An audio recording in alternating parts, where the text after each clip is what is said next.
예, 안녕하세요. 매일 매일 하나님의 말씀으로 은혜를 얻어 살아가는 축복된 삶입니다.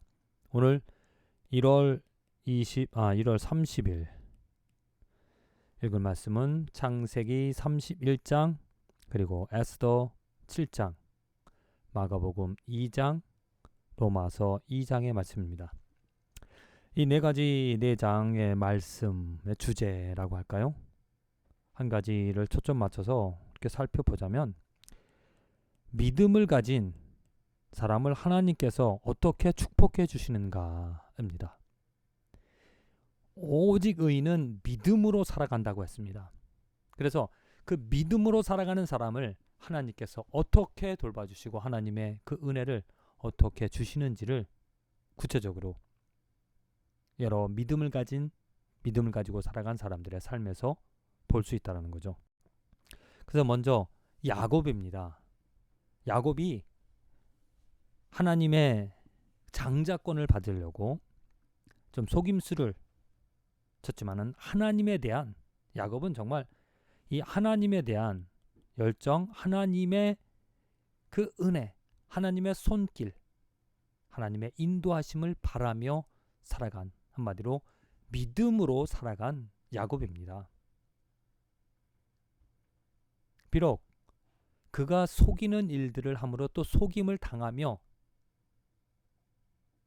그 삼촌 라반의 집에서 7년, 14년, 그리고 또 양떼들을 위하여서 또 많은 시간들을 그곳에서 살아가며 여러 가지 많은 일들을 당하였지만은 하나님께서 그를 보호해 주셨다. 하나님께서 인도해 주셨다. 왜? 그는 믿음을 가지고 믿음으로 살아간 삶이었기 때문에 하나님께서 그를 인도하시고 축복해 주셨다는 겁니다. 오늘 모든 걸 다 챙기고 이제 라반이 좀 자기를 대하는 것이 좀 달라 보여서, 이제는 떠날 때가 됐구나. 그래서 라반에게 또 이야기하면 보내주지 않을 것 같으니까 그냥 아내 둘을 데리고 또 소유물들을 가지고 떠났습니다. 그랬을 때 라반이 화가 나서 그를 어찌 보면 해하려고 쫓아가다가 하나님께서 꿈에서 나타나셔서 해하지 말라. 31장 34절에 24절의 말씀을 살펴보면, 밤에 하나님이 아람 사람 라반에게 현몽하여 이르시되 너는 삼과 야곱에게 선악간에 말하지 말라 하셨더라. 하나님께서 이렇게 꿈에 나타나셔서 야곱을 해하지 말라라고 분명하게 말씀해 주시고 야곱을 보호해 주신다는 거죠. 그리고 또 이제 야곱이 또한 고백을 합니다. 내가 외삼촌의 집에 있는 이 20년 동안, 20년이네요. 총 외삼촌의 두 딸을 위하여 14년, 외삼촌의 양떼를 위하여 6년이네요. 6년을 외삼촌에게 봉사했거니와 외삼촌께서 내 품삯을 10번이나 바꾸셨으며 우리 아버지의 하나님 아브라함의 하나님 곧 이삭이 경외하는 이가 나와 함께 계시지 아니하셨더라면 외삼촌께서 나를 빈손으로 돌려 보내셨으리다마는 하나님이 내 고난과 내 손의 수고를 보시고 어젯밤에 외삼촌을 책망하셨나이다. 바로 이겁니다. 하나님께서 어떻게 그 믿음을 가지고 살아간 그 야곱을 축복해 주셨는지, 보호하여 주시고 인도하여 주시는 믿음을 가진 사람들을 하나님께서 그렇게 기억하시고 지켜보시고 사랑해 주신다라는 것을 분명히 알 수가 있습니다. 야곱이 하나님을 위해서 대단한 일을 한 것이 아닙니다. 그저 야곱은 아브라함과 아버지 이삭이 섬겼던 그 하나님의 이야기를 듣고 그도 그 하나님을 경외하면서 곧 믿음으로 살아갔다는 거죠.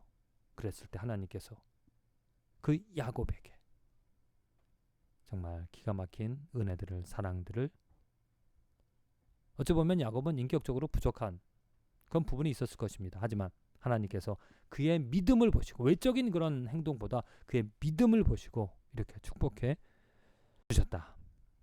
그리고 이제 에스더, 정말 믿음으로 죽으면 죽으리다라고 이스라엘 백성들을 위하여서 하나님께 기도하였던 그 에스더의 기도를 하나님께서 들어주십니다. 그래서 그 하만의 몰락, 하만을, 유대인들을 해하고자 하던 그 하만을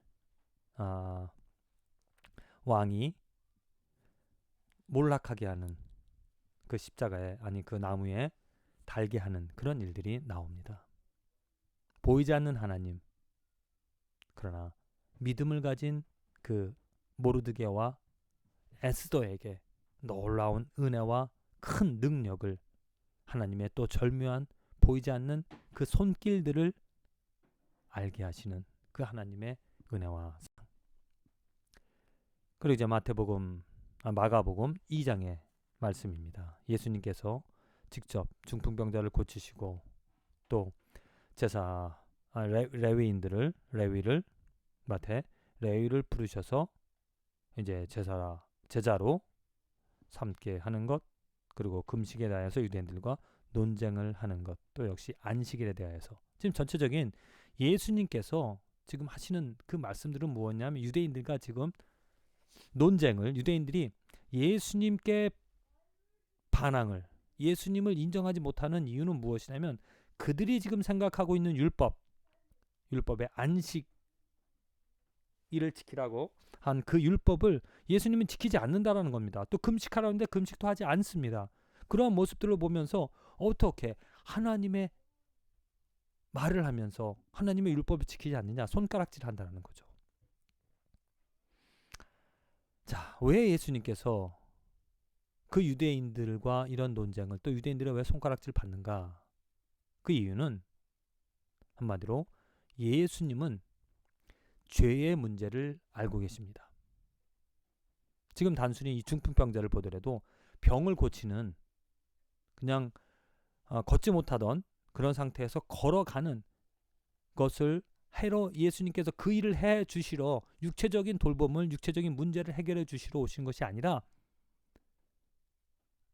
죄 사함, 죄의 문제를 해결해 주시고자 이 땅에 오셨다는 겁니다. 죄의 문제는 무엇이냐면, 유대인들에게도 특별히 죄의 문제는 어떤 율법으로 잘 지키고 또 안식일을 잘 지키고 금식하면서 종교적인 행위를 잘 함으로 죄의 문제가 해결이 되어지는 것이 아니라, 또 그들은 그 율법들을 잘 행함으로 인하여서 자신들은 죄인이 아니라고 생각하고 있다는 겁니다. 그래서 예수님께서 분명하게 오늘 말씀에서도 분명하게 말씀하시잖아요. 16, 17절, 예수께서 들으시고 그들에게 이르시되 건강한 자에게는 의사가 쓸데없고 병든 자에게라 쓸데있느니라. 나는 의인을 부르러 온 것이 아니요 죄인을 부르러 왔노라 하시니라. 곧 죄 있는 사람, 죄를 알고 그 죄를 회개하고 죄를 씻고자 하는 사람들을 예수님께서는 고치고자 하셨다라는 겁니다. 근데 유대인들은 자기들은 죄인이 아니라고 생각한다는 거죠. 왜? 율법이 있기 때문에, 또 그 율법을 지키고 있기 때문에, 나는 금식도 하고 안식일도 지키고 있다, 그러니까 난 죄인이 아니다라고 생각합니다. 그러나 예수님은 분명히 알고 계셨습니다. 그들이 말하는 그 율법들, 그들은 어떤 외식으로만, 행위로만 율법을 지키고 했지만 그 마음 중심에 정말 하나님이 있었는가? 그 마음에 더러운 것, 헛된 것이 곧 죄인임을 아시고 그 죄의 문제를 해결해 주시고자 이 땅에 오셨다라는 거죠. 그럼 마지막 로마서 2장의 말씀입니다. 로마서 2장.